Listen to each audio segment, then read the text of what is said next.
Joining me now, Senator Kevin Cramer from the great state of North Dakota. Senator Cramer, I want to ask you what you thought Chuck Schumer just meant, which is probably a segment and a half by itself. But I can't resist myself. I want to know Elon Musk. How's Elon Musk playing in the great state of North Dakota? And what do you think about his free speech purchase of Twitter? Well, first of all, I think it's marvelous to watch anybody buy Twitter away from the board that had it and make it private. You know, one thing about Elon Musk, he's very unpredictable, but that's part of the point here, is that he's a free market thinker in the market of ideas. And I'm all for it. It's what America was founded on. I think it's marvelous. I think that, you know, that the joke's on them in many respects, to watch this whole roller coaster play out. So I think a lot of us were cheering Elon Musk on. You know, I've never met the man, but you know, I'd like to. I think he and I would get along just fine, and we'd probably disagree about half the time, but that's okay. I don't know. He's a good free market guy, libertarian. Anyway, Senator Cramer, you wrote a great piece on Fox website about inflation. And I wanted to walk through that. Free money can't fix inflation. The American producer can. And that's actually the exact opposite of what Schumer was saying. Schumer wants to raise corporate tax rates. It's the reduction of corporate tax rates that's probably given us what limited prosperity we have today. Well, first of all, Larry, I think it's a really important point to look back at the tax cuts and what happened to the economy after the Tax Cuts and Jobs Act passed, and what that led to in terms of full employment, what it led to in terms of productivity, what it led to in terms of even producing more revenue for the government, to your point.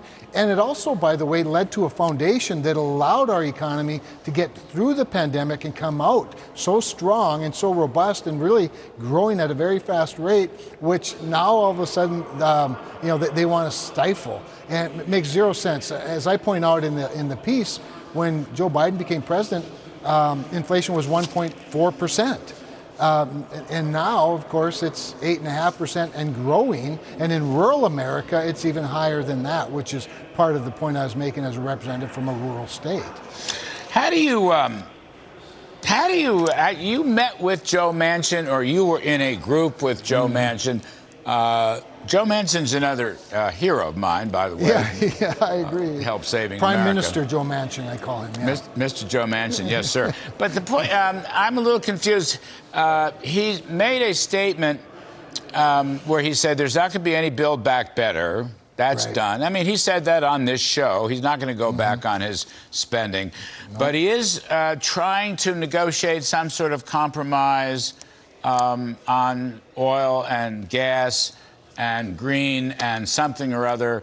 He met with Schumer. Maybe you were in a meeting with him and some other people. I'm not sure, like the legislative strategy here, I'm not sure where this is driving, and I was hoping you could illuminate us. I'll see if I can help you a little bit. So, as I like to call him, Prime Minister Manchin, what he did is he called some people together from both parties. I just happened to be the only one from my party that showed up, for not because they were disrespectful to Joe's idea, but because they had other priorities. That said, it was an initial meeting to talk about a possible path forward on energy and climate policy that we could, you know, get 60 votes on. Given this moment we're in, Larry, and you and I have talked about this, but Joe really recognizes this.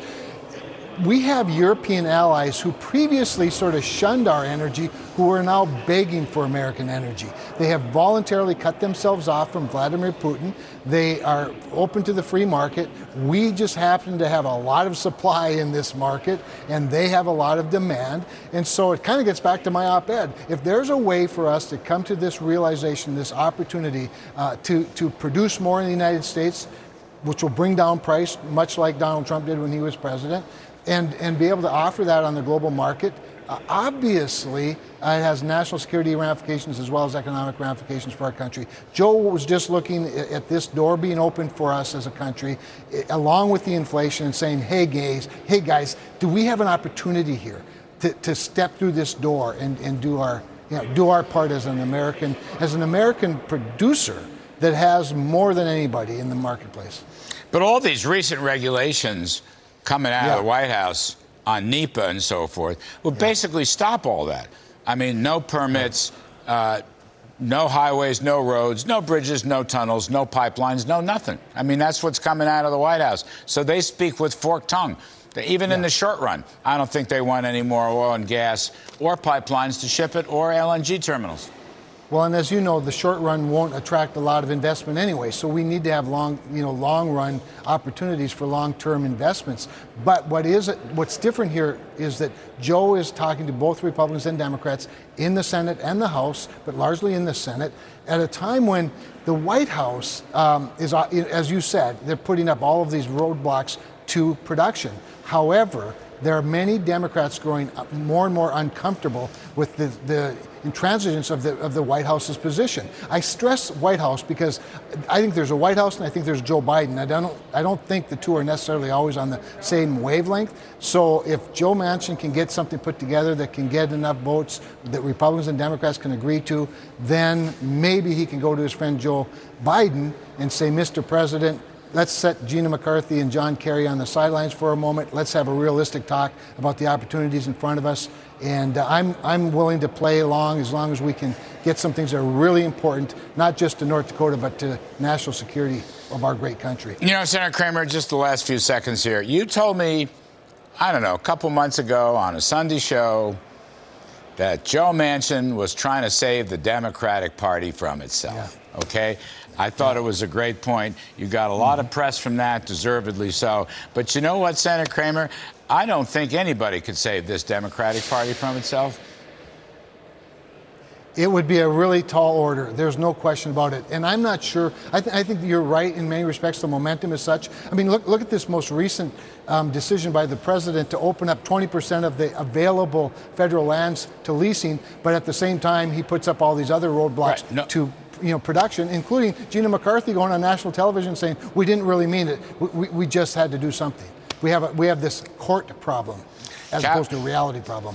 Cavalry's coming, Senator Cramer. The cavalry is coming. Thank you, sir. Appreciate it. Talk soon. Thank you. Always a pleasure.